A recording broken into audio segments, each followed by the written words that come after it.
Hello everyone, this is Yamini Tukral welcoming you to Adda 24/7 School.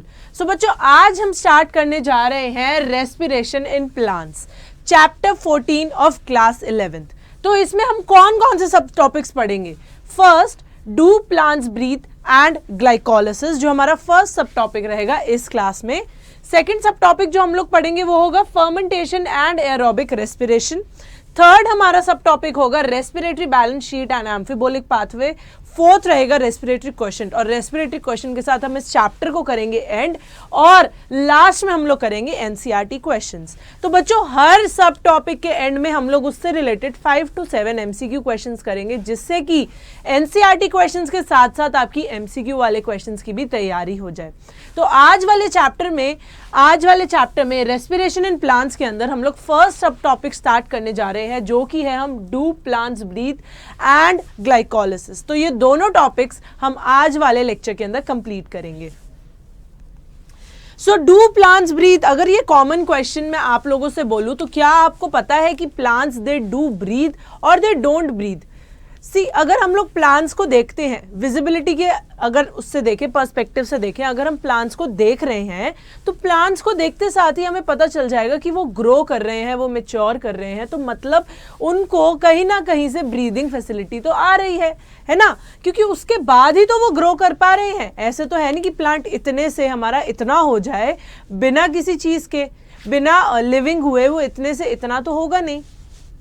जैसे हम बहुत सारे ऑर्गेनिजम्स देखते हैं XYZ, जैसे हमने अर्थवॉर्म देख लिया, हमने बटरफ्लाई देख ली, हमने एंट्स देख ली, वो भी तो ग्रो करती हैं, छोटी से बड़ी होती हैं हमारी तरह. तो वैसे ही प्लांट्स भी हमारे छोटे से बड़े होते हैं. तो क्या ये इस क्वेश्चन का आंसर दे देता है कि डू प्लांट्स ब्रीथ? क्या ये इस क्वेश्चन का आंसर देता है? जी हाँ, ये इस क्वेश्चन का आंसर देता है कि यस, प्लांट्स डू ब्रीथ और तभी वो जो है ग्रो कर पाते हैं. So all the energy required for life processes is obtained by oxidation of some macromolecules. So जितनी एनर्जी हम लोग यूज करते हैं लाइफ प्रोसेसेस के लिए वो किसकी वजह से आती है? By the oxidation of macromolecules. Macromolecules कौन कौन से होते हैं हमारे? फटाफट से एक बारी बताओ कि मैक्रोमोलिक्यूल्स हमारे कौन कौन से होते हैं. मैक्रोमोलिक्यूल्स होते हैं हमारे, जैसे हो गया प्रोटीन्स हो गया, है ना, कार्बोहाइड्रेट्स हो गया.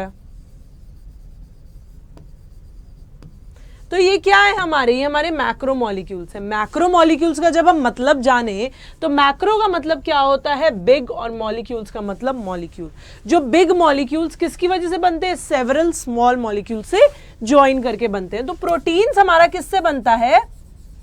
प्रोटीन्स हमारा कौन से बिल्डिंग ब्लॉक से बनता है? अमाइनो एसिड से जुड़ जुड़ के बनता है. तो इससे क्या पता चलता है कि अमाइनो एसिड्स जो हैं वो हमारे माइक्रोमोलिक्यूल्स हैं और मैक्रोमोलिक्यूल्स कौन से हुए? प्रोटीन्स हुए. ठीक है. सो जो एनर्जी हमें मैक्रोमोलिक्यूल्स को तोड़ के मिलती है वो किस फॉर्म में हम लोग इंजेस्ट करते हैं? In the form of food. अब जो रोटी, सब्जी, दाल, चावल आप लोग घर के अंदर खाते हो वो क्या होते हैं? उनके अंदर क्या होते हैं? कार्बोहाइड्रेट्स, प्रोटीन्स, फैट्स, ये सारे होते हैं. तो बॉडी क्या करेगी? बॉडी उनको तोड़ेगी और उससे क्या डिराइव करेगी? हमारी एनर्जी डिराइव करेगी. तो जिससे क्या होगा? हमारे लाइफ प्रोसेसेस जो हैं वो चलते रहेंगे. Only green plants and cyanobacteria they can prepare their own food. क्या हम लोग अपना फूड प्रिपेयर कर सकते हैं? किचन में जाके कुक करने की बात नहीं है. क्या हम अपना फूड प्रिपेयर कर सकते हैं? नहीं. हम लोग प्लांट्स या फिर एनिमल्स के ऊपर डिपेंडेंट रहते हैं. तभी हम लोग या तो हर्बीवोर्स होते हैं या फिर ओमनीवोर्स होते हैं. ओमनीवोर्स क्यों होते हैं? क्योंकि हम वेज और नॉन वेज दोनों कंज्यूम करेंगे, है ना. और अगर हम सिर्फ हर्बीवोर्स की बात करें तो सिर्फ वेजिटेरियन कंज्यूम करेंगे. तो हमारे ह्यूमंस के अंदर उन्हें क्या कहा जाता है? Vegetarian and non vegetarian.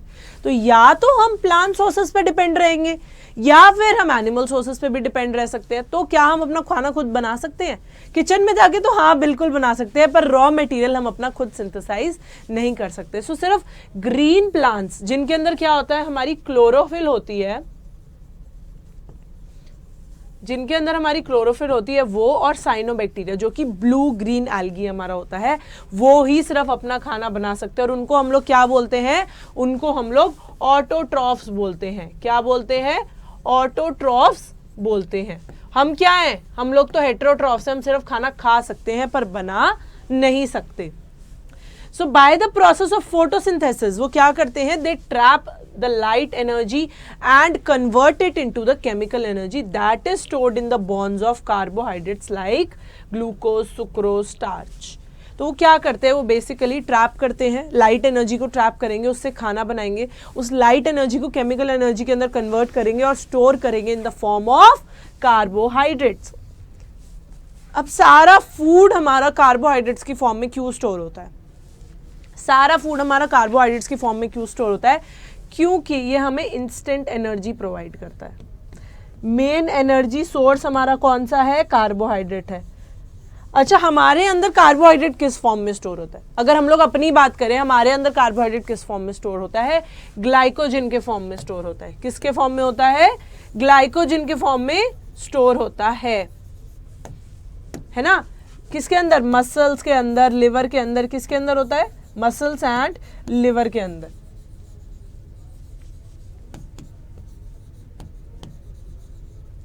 ठीक है। So in green plants too, not all cells, tissues and organs they photosynthesize।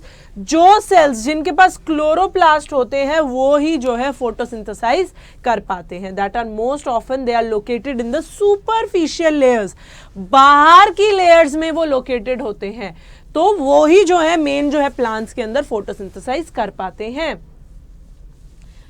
Hence, even in green plants, all other organs, tissues and cells that are non-green, they need food for oxidation. Hence, food has to be translocated to all the non-green parts of the plant. अब हमने बोला कि green plants हमारे खाना synthesise करता है, पर क्या green plants के सारे ही जो organs है, सारे ही parts जो है वो सिंथेसाइज करते हैं? नहीं। जो सुपरफिशियल लेयर होती है, जो बाहरी परतें होती हैं, सिर्फ वो ही खाना सिंथेसाइज कर पाते हैं, जो कि ग्रीन कलर के होते हैं।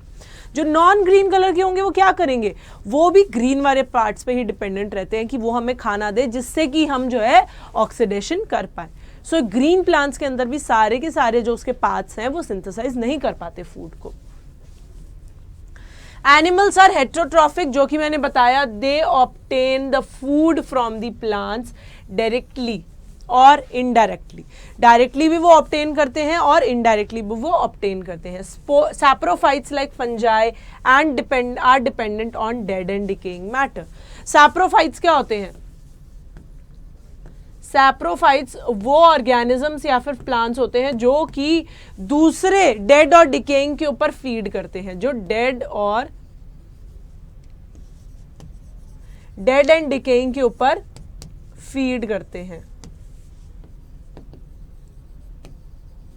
ठीक है। सो सेल्यूलर रेस्पिरेशन क्या होती है, it is the mechanism of breakdown of food materials within the cell to release energy and the trapping of this energy for synthesis of ATP. Cellular respiration वो process होता है जिससे कि food जो है वो ब्रेक डाउन होता है सेल के अंदर और वो एनर्जी को रिलीज करता है, और इस एनर्जी को ट्रैप करके क्या बनाता है, हमारा एटीपी बनाता है। एटीपी क्या होता है हमारा, energy currency of the cell, energy currency of the cell. जब हम एनर्जी करेंसी की बात करते हैं तो एनर्जी करेंसी क्या होता है, अब जैसे एनर्जी को हम लोग एटीपी बोल देते हैं, है ना, वैसे ही जैसे हमारी मनी करेंसी होती है कि हमारे पास रुपीस हैं, कईयों के पास पाउंड्स हैं, कईयों के पास डॉलर्स हैं, तो हमने मनी को क्या कर रखा है, अपनी सहूलियत के अकॉर्डिंग, अपने ईज के अकॉर्डिंग उसको एक करेंसी दे रखी है कि हाँ ये करेंसी है, जिससे कि हमें उसे क्वांटिफाई करने में, उसे आप क्या बोल सकते हो,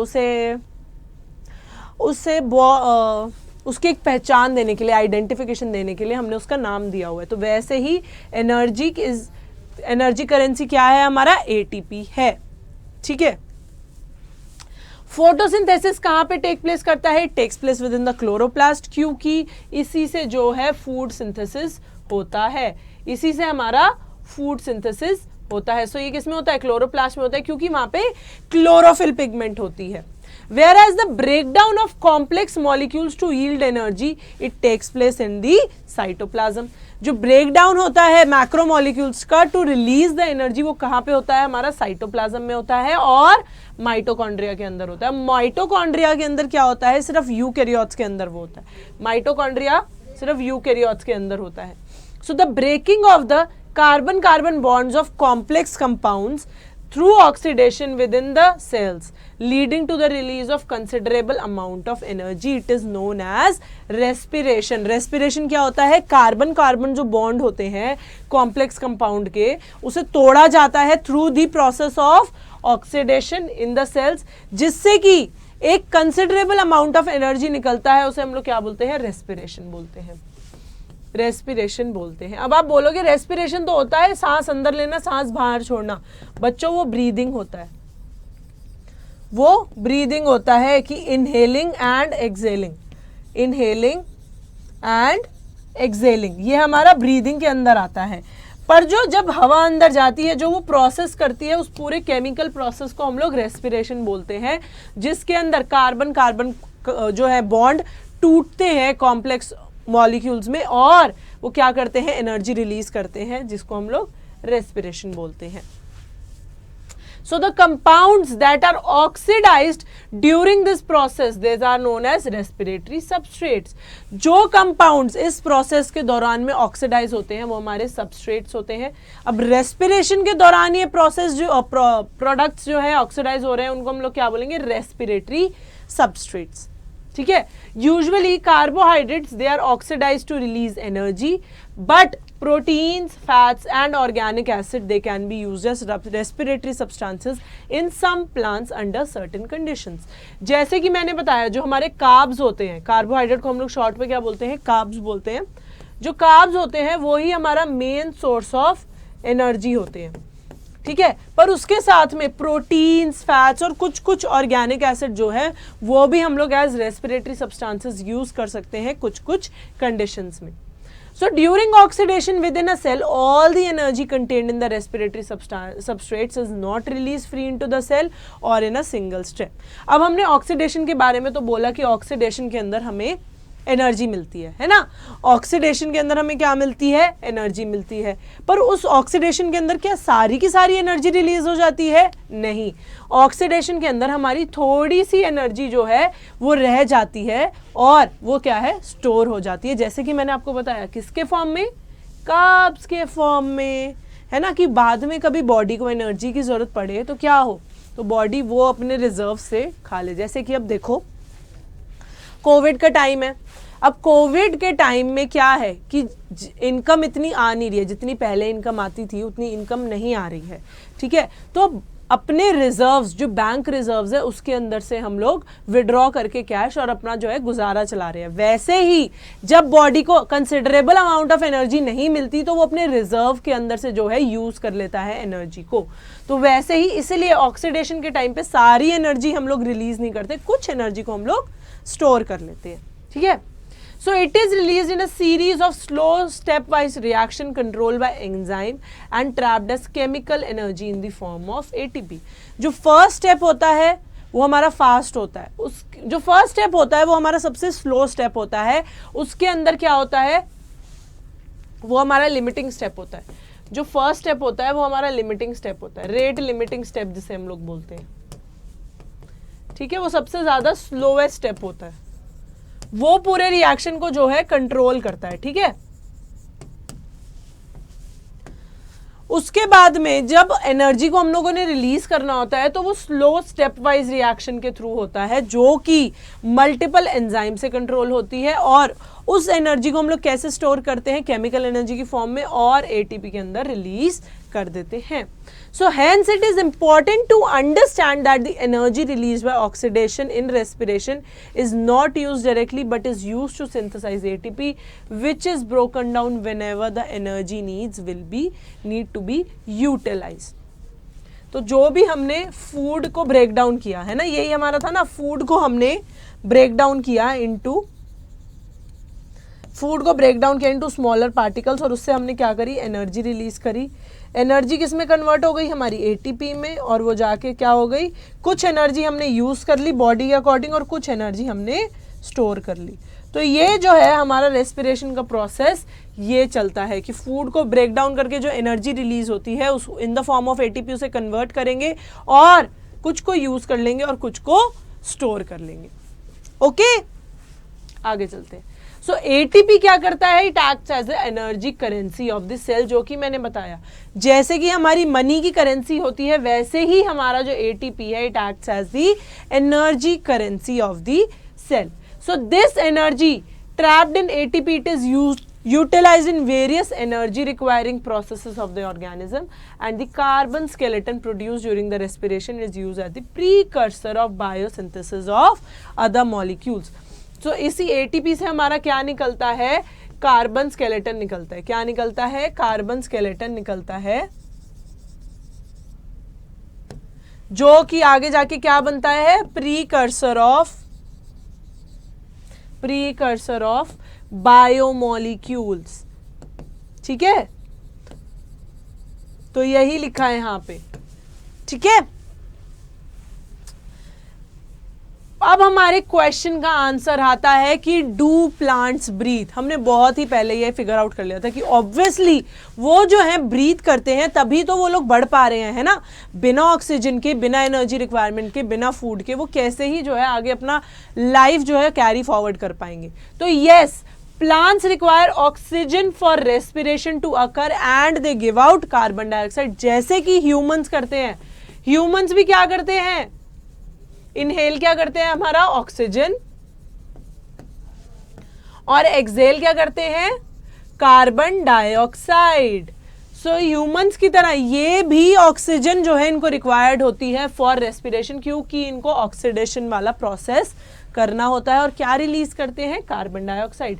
hence plants have the system play in place that ensure the availability of O2। इनके अंदर भी सिस्टम होते हैं जो कि हमारा ये बताते हैं कि ऑक्सीजन अवेलेबल है या फिर नहीं। Plants, unlike animals, have no specialized organs for gaseous exchange. They have stomata and lenticles for this purpose. जब हम लीफ का स्ट्रक्चर देखते हैं, ऐसा कुछ लीफ का स्ट्रक्चर होता है, तो इसमें हमारे कुछ स्टोमेटा होते हैं, ऐसे होते हैं ना बीन शेप, ये हमारे कुछ स्टोमेटा होते हैं। ये क्या करते हैं, गैशियस एक्सचेंज में मदद करते हैं। ये स्टोमेटा जो होते हैं ये गैशियस एक्सचेंज में मदद करते हैं, और इसके साथ साथ जो लेंटिकल्स होते हैं वो भी मदद करते हैं। तो इसके रेस्पिरेटरी ऑर्गन्स कौन कौन से हो गए, स्टोमेटा एंड लेंटिकल्स। हमारी तरह में लंग्स, रेस्पिरेटरी ऑर्गन सारे के सारे नहीं होते, बहुत ही सिंपल रहता है। स्टोमेटा होता है, लेंटिकल्स होता है, बस, इससे ज्यादा कुछ नहीं होता। So there are several reasons why plants can get along without respiratory organs. बहुत सारे reasons है कि plants जो है respiratory organs के बिना भी आगे अपनी life को carry forward करते हैं। First, each plant part take care of its own gas exchange need. अब जैसे पूरी body का ध्यान हमारी सिर्फ lungs रखती हैं या nose रखती है कि gaseous exchange हो रहा है या फिर नहीं हो रहा, पर plants के अंदर क्या होता है, उनका हर एक जो प्लांट का पार्ट होगा वो गैशियस एक्सचेंज नीड्स की अपनी खुद ध्यान रखता है। जैसे कि लिखा होता है ना ट्रेन के अंदर कि सवारी अपने सामान की खुद जिम्मेदार है, वैसे ही प्लांट का जो हर एक पार्ट होता है वो अपनी गैशियस एक्सचेंज की नीड्स को खुद देखता है। So there is very little transport of gases from one plant part to the other. Gaseous transport बहुत कम होता है एक पार्ट से दूसरे पार्ट में, क्योंकि हर पार्ट अपना खुद गैशियस एक्सचेंज करता है।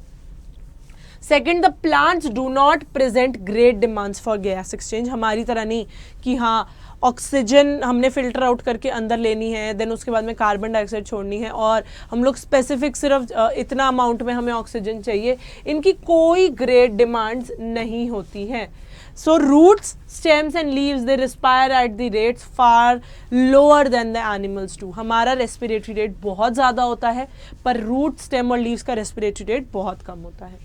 Only during the photosynthesis, large volume of gaseous exchange takes place and each leaf it is well adapted to take care of its own needs. जो कि मैंने बताया हर एक प्लांट पार्ट अपनी खुद जिम्मेदारी लेता है, वो बोलता है कि मैं अपना खुद गैसियस एक्सचेंज देख लूंगा. सो फोटोसिंथेसिस के अंदर ही जो है, सिर्फ एक फोटोसिंथेसिस के प्रोसेस के अंदर ही बहुत लार्ज अमाउंट में गैसियस एक्सचेंज होता है, पर उसके लिए भी हर एक लीफ जो है it is well adapted to take care of its own needs. हमें पता चल गया कि प्लांट्स के अंदर जो है ऑक्सीजन जो है अंदर कैसे आती है, without the proper respiratory organs. So when the cells they photosynthesize, availability of oxygen is not problem in these cells since oxygen is released within the cells. Availability of oxygen इनके लिए कोई problem नहीं है क्योंकि इनके अंदर already oxygen present होती है. The distance that gases must diffuse even in large bulky plant is not great. Distance भी छोटा ही होता है, ज़्यादा बड़ा distance travel नहीं करना होता. Each living cell in a plant is located quite close to the surface of the plant. हर लिविंग सेल के अंदर जो प्लांट है वो बहुत ही ज़्यादा सरफेस की तरफ मौजूद है. Okay. In stems the living cells are organised in thin layers inside the bark. Stems के अंदर क्या होता है, जो लिविंग सेल्स हैं वो हमारे ऑर्गेनाइज होते हैं इनसाइड और बाक के अंदर होते हैं. ठीक है. They also have opening known as lenticels. ठीक है, लेंटिकल्स होती हैं. The cells in the interior are dead और वो क्या करते हैं, they provide only mechanical support. जो जैसे ये बाक है हमारी स्टेम की, जो बाहर वाले पार्ट्स है ना ये हमारे लिविंग होंगे, बाकी अंदर वाले क्या हैं, डेड होते हैं और वो सिर्फ क्या प्रोवाइड करते हैं, मैकेनिकल सपोर्ट देते हैं. जो बाहर वाले होते हैं वो क्या करते हैं, उनके अंदर ओपनिंग्स होती हैं जो कि लेंटिकल्स गैसियस एक्सचेंज में मदद करती है.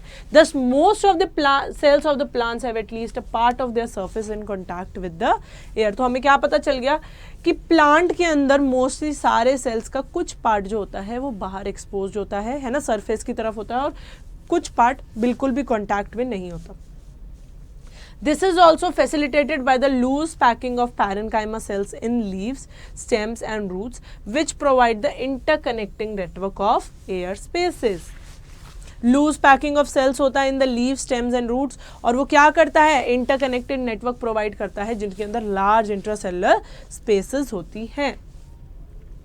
The complete combustion of glucose which produces CO2 and H2O as product yields most of the energy which is given out as heat. ये हमारा क्या है, ये हमारा जब ग्लूकोज टूटता है, देखो C6H12O6 + 6O2, ये जब टूटेगा तो क्या करेगा, ये लार्ज अमाउंट में कार्बन डाइऑक्साइड वाटर निकालेगा और उसके साथ में एनर्जी निकालेगा. ये फोटोसिंथेसिस का उल्टा रिएक्शन है. फोटोसिंथेसिस ये होता है ना 6CO2 + 6H2O और वो फिर ग्लूकोज को बनाता है, पर जब ग्लूकोज टूटता है वो लार्ज अमाउंट में एनर्जी निकालता है जो कि ज़्यादातर हीट के फॉर्म में निकलती है. किसके फॉर्म में निकलती है, हीट के फॉर्म में. If this energy is to be useful to the cell, it should be able to utilize it to synthesize other molecules. ये एनर्जी दूसरे मॉलिक्यूल्स को सिंथेसाइज करने के लिए भी मदद में हो सकती है.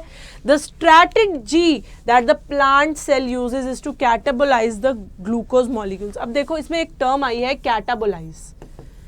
Catabolize का मतलब होता है to break down. Catabolize का मतलब क्या होता है, to break down. तोड़ने को हम लोग कैटाबोलाइज बोलते हैं और जोड़ने को हम लोग एनाबोलाइज बोलते हैं. सो क्या होता है, प्लांट सेल कौन सी स्ट्रैटेजी यूज करता है कि वो ग्लूकोज मॉलिक्यूल को तोड़ता है जिसकी वजह से ज़्यादातर एनर्जी जो है वो हीट की फॉर्म में लिबरेट नहीं होती. So the key is to oxidise glucose not in one step but in several small step. हमारा मेन मोटिव क्या होता है कि ग्लूकोज को जो हम लोग ऑक्सीडाइज करते हैं वो सिंगल स्टेप में नहीं करना होता, मल्टीपल स्टेप के अंदर, छोटे छोटे स्टेप्स के अंदर स्लोअर प्रोसेस का करना है,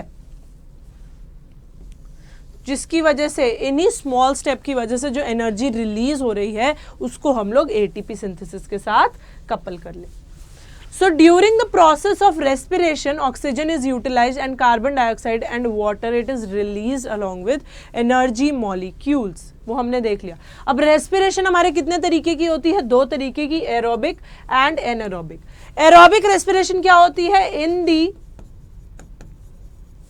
presence of oxygen, और anaerobic respiration क्या होती है, in absence of ऑक्सीजन। तो रेस्पिरेशन हमारी कितने टाइप की हो गई? 2 टाइप की हो गई। फर्स्ट एरोबिक जिसके अंदर ऑक्सीजन प्रेजेंट होती है और दूसरा एनारोबिक जिसके अंदर ऑक्सीजन एब्सेंट होती है। एरोबिक रेस्पिरेशन फर्दर 3 टाइप्स की होती है, glycolysis, Krebs cycle and terminal oxidation, जो कि हम लोग एक एक करके पढ़ने वाले हैं। तो आज के चैप्टर में हम लोग ग्लाइकोलिसिस पढ़ेंगे। चैप्टर के आज वाले पार्ट में हम लोग ग्लाइकोलिसिस पढ़ेंगे। Glycolysis, aerobic respiration is an enzymatically controlled release of energy in a step-wise manner. Aerobic respiration क्या होती है? वो केमिकल रिएक्शन जो कि एंजाइमेटिकली हमारा कंट्रोल्ड होता है और उसके अंदर जो एनर्जी रिलीज है वो step by step catabolic process में होती है और उसके अंदर कंप्लीट ऑक्सीडेशन हो जाता है of organic food into carbon dioxide and water with oxygen which acts as a terminal oxidant. जो ऑक्सीजन है हमारा क्या होगा? Terminal oxidant. तो जो हमने रिएक्शन देखा था C6H12O6 प्लस 6O2 और वो क्या बना रहा है? 6CO2 plus 6H2O plus ATP। तो इस वाले रिएक्शन में क्या हो रहा है? हमारा कंप्लीट ऑक्सीडेशन हो रहा है of the glucose molecule into carbon dioxide, water and energy. So the term glycolysis, it is originated from the Greek word glykos which is sugar and lysis मतलब splitting, मतलब sugar की splitting क्या होती है? हमारी glycolysis होती है। In anaerobic organism it is the only process of respiration। anaerobic organism में सिर्फ यही process होता है जो respiration में help करता है। Glycolysis it occurs in the cytoplasm of the cell and it is present in all living organisms। हमारे अंदर भी होता है, plants के अंदर भी होता है, सारे living organisms के अंदर हमारा glycolysis होता है। So in this process the glucose it undergoes partial oxidation। glucose क्या कर रहा है? It undergoes partial oxidation to form 2 molecules of pyruvic acid। क्या बनता है इसमें? 2 molecules of pyruvic acid या फिर pyruvate। pyruvic acid का दूसरा नाम भी होता है pyruvate।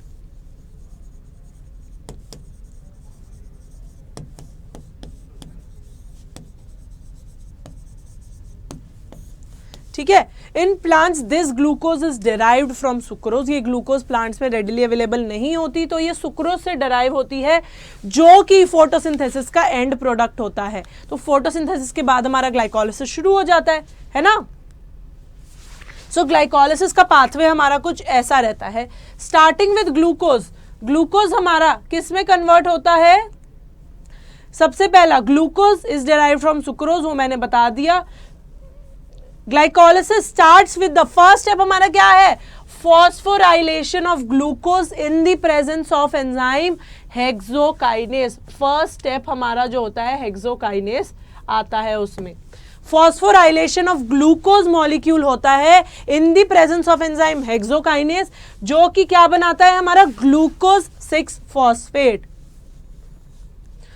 ग्लूकोज 6 फॉस्फेट, ग्लूकोज हमारा फॉस्फोराइलेट हो रहा है इनटू ग्लूकोज 6 फॉस्फेट और इसमें क्या यूज हो रहा है? एक एटीपी यूज हो रहा है, 1 एटीपी यूज। कौन सा एंजाइम है? हेक्सोकाइनेस।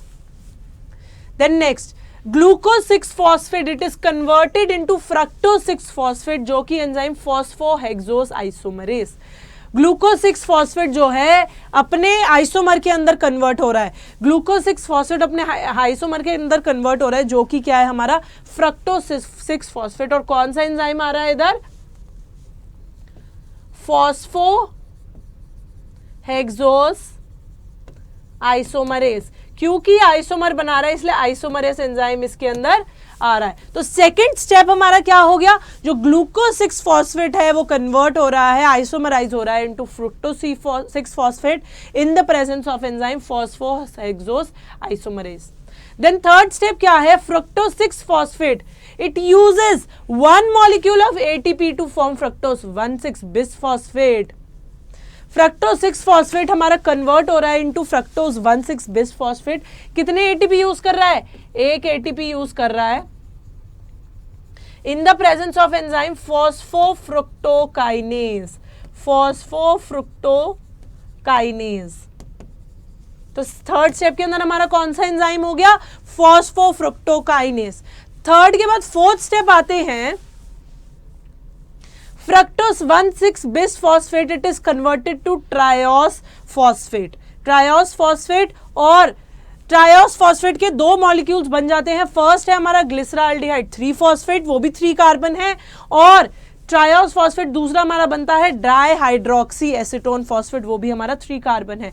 क्योंकि फ्रक्टोज 1,6 बिसफॉस्फेट 6 कार्बन है, वो टूट जाता है into 2-3 carbon, glyceraldehyde 3 phosphate and di hydroxy acetone phosphate. 2 molecules of ATP, they are consumed during the double phosphorylation of glucose to fructose 1,6 bisphosphate. 2 molecules of NADPH2 are formed at the time of oxidation of glyceraldehyde 3 phosphate to 1,3 bisphosphoglycerate. And each जितने भी NADH2 हमारे बनेंगे, NADH2 हमारा जो एक NADH है वो कि कितने इक्विवेलेंट होता है, इज इक्वल टू 3 ATP।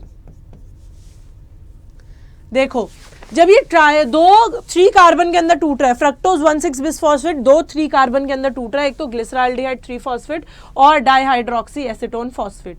इसके अंदर क्या हो रहा है, हमारा NAD+ जो है वो कन्वर्ट हो रहा है इनटू NADH प्लस H+। तो NADH हमारा कितने देता है, 3 मॉलिक्यूल 3 ATP देता है। कितने देता है, 3 ATP देता है। उसके बाद में जो दो ट्रायोस बिसफॉस्फेट है 1,3 बिसफॉस्फोग्लिसरिक एसिड वो बनता है। उसमें हमारा कितने मॉलिक्यूल्स ऑफ ATP बनते हैं, 1 ATP बनता है। देन 1,3 बिसफॉस्फोग्लिसरिक एसिड जाके कन्वर्ट होता है 3 फॉस्फोग्लिसरिक एसिड में, जो कि आगे जाके बनाता है 2 molecules of 2 phosphoglycerate. 2 phosphoglycerate 2 molecules बन जाते हैं हमारे 2 फॉस्फोग्लिसरेट के, क्योंकि 2 ही मॉलिक्यूल हमारे जा रहे हैं 3 फॉस्फोग्लिसरिक एसिड के और 2 ही मॉलिक्यूल्स जा रहे हैं 1,3 बिसफॉस्फोग्लिसरिक एसिड के। इसके बाद हमारा जो है हाइड्रोलिसिस होता है, एक H2O मॉलिक्यूल निकलता है और वो क्या बनाता है, 2 phosphoenol pyruvate, 2 molecules of PEP phosphoenol pyruvate, और उसके अंदर भी हमारा एक ATP बन जाता है। तो एंड प्रोडक्ट क्या होता है हमारा ग्लाइकोलिसिस का, हमारा ग्लाइकोलिसिस का एंड प्रोडक्ट क्या होता है, pyruvic acid is the key product of glycolysis, जो कि आगे भी ब्रेक डाउन होता है इनटू 3 प्रोडक्ट्स। उसकी फेट हमें नीड ऑफ द सेल के अराउंड ही पता चलती है। तो ग्लाइकोलिसिस का एंड प्रोडक्ट हमारा होता है क्या, 2 मॉलिक्यूल्स ऑफ पायरुविक एसिड। अब हमने देखा कि इसके अंदर 2 मॉलिक्यूल्स ऑफ ATP बन रहे हैं, 2 मॉलिक्यूल्स ऑफ ATP बन रहे हैं, ठीक है। और NAD+ हमारे कितने आ रहे हैं, 2 आ रहे हैं, क्योंकि 2 मॉलिक्यूल है हमारे ट्रायोस फॉस्फेट के, हमारे 2 मॉलिक्यूल है तो 2 NADH2 बन रहे हैं। तो 1 NADH2 is equal to 3 ATP। अब 2 NADH2 बन रहे हैं तो कितने बनेंगे, 3 × 2 ATP, 6 ATP हमारे यहां बन गए, और एक ATP हमारा कहां बना, एक तो ट्रायोस बिसफॉस्फेट से जब हमारा 3 फॉस्फोग्लिसरिक एसिड बनता है एक तब, और जब फॉस्फोइनॉल पायरुवेट से पायरुविक एसिड बनता है 2 तब। तो 6 + 2 हमारा नेट गेन कितना आया, 8 ATP का हमारा नेट गेन आ जाता है, 8 ATP का हमारा नेट गेन आ जाता है। सो 8 molecules 8 ATPs they are synthesized in glycolysis। और कितने यूज हुए हैं हमारे, 2 ATP हमारे यूज हुए हैं, 2 ATP हमारे यूज हुए हैं। In animal cells like muscles during exercise, when oxygen it is insufficient for aerobic respiration, pyruvic acid किस में जा सकता है, हमारा lactic acid में, by the enzyme lactate dehydrogenase। जब हम लोग एक्सरसाइज कर रहे होते हैं हमें एक लार्ज अमाउंट में ऑक्सीजन चाहिए होता है, जिसके कारण हमारी बॉडी उतना ऑक्सीजन उसे सप्लाई नहीं कर पा रही होती। तो क्या होता है, पायरुविक एसिड वो रिड्यूस हो जाता है इनटू लैक्टिक एसिड, किस एंजाइम की प्रेजेंस में, लैक्टेट डिहाइड्रोजिनेज में, और वो रिड्यूस कर देता है 1 NADH2। उसके बाद में दूसरा इसका फेट क्या रहता है, अल्कोहलिक फर्मेंटेशन, और तीसरा रहता है इसका एरोबिक रेस्पिरेशन। तो अल्कोहलिक फर्मेंटेशन और लैक्टिक एसिड फर्मेंटेशन दोनों ही फर्मेंटेशन होती हैं। लैक्टिक एसिड में हमारा मसल जो है वो यूज करता है लैक्टिक एसिड जब ऑक्सीजन डिप्राइव्ड हो जाता है, और दूसरा क्या है, ईस्ट जो है उसे फर्मेंट कर देती है। ईस्ट जो है उसे फर्मेंट कर देती है। सो बच्चों यही था हमारे आज के सब टॉपिक का, do plants breathe and glycolysis. तो मैं एक बार ये क्विक रिवीजन दे देती हूँ, फिर हम वो 5 क्वेश्चंस करने चलते हैं। So starting with do plants breathe, yes they do breathe, क्योंकि उनके अंदर सेलुलर रेस्पिरेशन होती है, ऑक्सीजन की रिक्वायरमेंट होती है और कार्बन डाइऑक्साइड जाता है। पर उनकी ऑक्सीजन रिक्वायरमेंट के लिए रेस्पिरेटरी ऑर्गन्स इतने सारे नहीं होते हैं, सिर्फ स्टोमेटा और लेंटिकल्स होते हैं।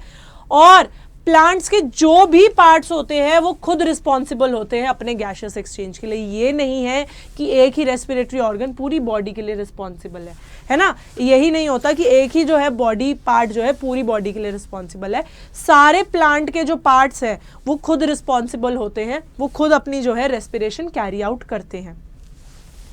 उसके बाद में और क्या होता है, फिर जो प्लांट्स के मेन पार्ट्स होते हैं, मोस्टली सारे पार्ट्स का कुछ जो पोर्शन है वो सरफेस पे एक्सपोज होता है और कुछ पोर्शन जो है अंदर रहता है। जो सरफेस पे एक्सपोज होता है वो क्या करता है, वो ऑक्सीजन से कांटेक्ट में रहता है। जो अंदर वाला होता है वो सारे डेड होते हैं। सो जो हमारा सेलुलर रेस्पिरेशन है वो क्या होता है, सेलुलर रेस्पिरेशन होता है जब ऑक्सीजन अंदर आई, इनहेल और एक्सहेल करने को हम लोग ब्रीदिंग बोलते हैं। पर जब ऑक्सीजन अंदर आती है, जब वो ब्रेक डाउन करती है लार्ज मैक्रो मॉलिक्यूल्स को इनटू स्मॉल मॉलिक्यूल्स, तो वो एनर्जी रिलीज करती है जो कि in the form of ATP use हो जाता है। तो वही होता है। सो एटीपी क्या करता है, एटीपी प्रीकर्सर होता है फॉर मेनी बायोमॉलिक्यूल्स को, क्योंकि वो कार्बन स्केलेटन भी सिंथेसाइज करता है। बेसिक क्या प्रोसीजर रहता है प्लांट्स के अंदर, जो फोटोसिंथेसिस होती है उससे जो हमारा सुक्रोज बनता है, उस सुक्रोज को ऑक्सीजन की प्रेजेंस में ब्रेक डाउन करता है, ऑक्सीडेशन करता है, क्या रिलीज करता है 6CO2 + 6H2O और एनर्जी रिलीज करता है। वही एनर्जी जो है आगे काम आ जाती है। रेस्पिरेशन हमारे कितने टाइप की होती है, 2 टाइप की होती है, aerobic and anaerobic. Aerobic respiration in the presence of oxygen होती है और anaerobic in the absence of oxygen. Aerobic respiration 3 type की होती है, glycolysis, Krebs cycle and terminal oxidation. So step by step process होता है, स्लो प्रोसेस होता है, चाहे छोटे छोटे स्टेप्स हो, कोई लार्ज स्टेप नहीं होता जिससे कि हमारी जो एनर्जी है वो हीट की फॉर्म में ना निकले पर हम उसे एटीपी में कन्वर्ट कर ले। सो पहला हम लोग जो आज पढ़ने जा रहे थे वो था हमारा ग्लाइकोलिसिस। इसका मतलब है शुगर स्प्लिटिंग, जो शुगर बनती है उसको स्प्लिट करना होता है। ये किस में होता है, साइटोप्लाज्म में होता है। इसका जो क्या एंड प्रोडक्ट बनता है, 2 मॉलिक्यूल्स ऑफ पायरुविक एसिड। सो ये हमारा पूरा ग्लाइकोलिसिस का पाथवे रहता है, जिसमें ग्लूकोज जो है सबसे पहले फॉस्फोराइलेट हो रहा है, जिसमें एक एटीपी यूज हो रहा है into glucose 6 phosphate. Glucose 6 phosphate isomerise हो रहा है into fructose 6 phosphate in the presence of enzyme phosphohexose isomerase. फिर फ्रक्टोज 6 फॉस्फेट जो है फ्रक्टोज 1,6 बिस फॉस्फेट में कन्वर्ट हो रहा है, फॉस्फोराइलेट हो रहा है और उसमें भी हमारा एक एटीपी यूज हो रहा है। फिर हमारा फ्रक्टोज 1,6 फॉस्फेट 2 ट्राई इनटू 2,3 कार्बन, क्योंकि फ्रक्टोज 1,6 बिस फॉस्फेट हमारा 6 कार्बन है, वो 2 ट्राई into 2,3 carbon compounds. First is glyceraldehyde 3 phosphate and the second is dihydroxy acetone phosphate. वो दोनों क्या होंगे, हमारे ट्रायोस फॉस्फेट होंगे। देन 2 उसके बाद में हमारे 2 NADH2 जो है वो सिंथेसाइज होते हैं। एक NADH2 हमें 3 ATP देता है, तो अगर 2 NADH2 सिंथेसाइज हो रहे हैं 2 मॉलिक्यूल्स के लिए, 2 मॉलिक्यूल्स ऑफ ट्रायोस फॉस्फेट के लिए, तो वो हमारे 6 ATP दे रहा है। 2 ATP हमारे यूज हो गए, 6 ATP और आ गए। 2 molecules of triose bis phosphate, वो जो कि है 1,3 बिस फॉस्फोग्लिसरिक एसिड, वो कन्वर्ट होते हैं इनटू 3 फॉस्फोग्लिसरिक एसिड। क्या बनाते हैं, और ATP बनाते हैं। फिर 3 फॉस्फोग्लिसरिक एसिड के 2 मॉलिक्यूल्स कन्वर्ट होते हैं इनटू 2 मॉलिक्यूल्स ऑफ 2 फॉस्फोग्लिसरेट। फिर वो जो है हाइड्रोलिसिस करते हैं, वाटर को निकालते हैं और क्या बनाते हैं, 2 मॉलिक्यूल्स ऑफ फॉस्फोइनॉल पाइरुवेट। और लास्ट स्टेप होता है फॉस्फोइनॉल पाइरुवेट से 2 मॉलिक्यूल्स ऑफ पाइरुवेट बनते हैं और एक ATP बनता है, एक ATP बनता है। ठीक है, तो हमारे एंड प्रोडक्ट क्या हो गया, हमारा एंड प्रोडक्ट हो गया 2 मॉलिक्यूल्स ऑफ पायरुविक एसिड और नेट गेन ऑफ ATP कितना होता है, हमारा 8 ATP होता है। So the product of glycolysis is pyruvate, पर उसकी फेट जो है डिपेंड करती है आगे बॉडी की रिक्वायरमेंट पे। अगर तो बॉडी के अंदर इनसफिशिएंट ऑक्सीजन है, उसकी 3 फेट होती है बेसिकली। सबसे पहला होता है लैक्टिक एसिड फर्मेंटेशन, दूसरी अल्कोहलिक फर्मेंटेशन और थर्ड एरोबिक रेस्पिरेशन।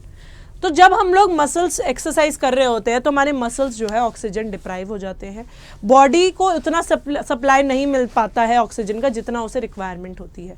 तो क्या होता है कि पायरुवेट एसिड जो है वो रिड्यूस हो जाता है into lactic acid by the enzyme lactate dehydrogenase और रिड्यूस कर लेता है NADH2 और इंस्टेंट हमें ग्लूकोज एनर्जी प्रोवाइड कर देता है। So the first question is the alpha-ketoglutarate dehydrogenase. It result in dehydrogenase है अल्फा कीटोग्लूटारेट, वो क्या करेगा? Oxidation and decarboxylation. Option A इसका करेक्ट है। जो डीहाइड्रोजिनेस एंजाइम होता है वो ऑक्सीडेशन एंड डीकार्बोक्सिलेशन दोनों की दोनों परफॉर्म करता है। Dash is the product of aerobic respiration. अभी हमने पढ़ा कि कौन सा प्रोडक्ट, अगर पायरुवेट को हम लोग पायरुवेट के फेट देखें तो 3 फेट थे, 2 थे हमारे फर्मेंटेशन के लैक्टिक एसिड एंड अल्कोहलिक, और थर्ड क्या था? Aerobic respiration. तो एरोबिक रेस्पिरेशन का एंड प्रोडक्ट क्या होता है? जो ग्लाइकोलिसिस का एंड प्रोडक्ट होता है। तो क्या होगा एरोबिक रेस्पिरेशन का end product? Option B pyruvate. क्या होगा? Option B pyruvate. ठीक है, ये आंसर यहां पे गलत दिया है, पायरुवेट होगा इसका आंसर, पायरुवेट।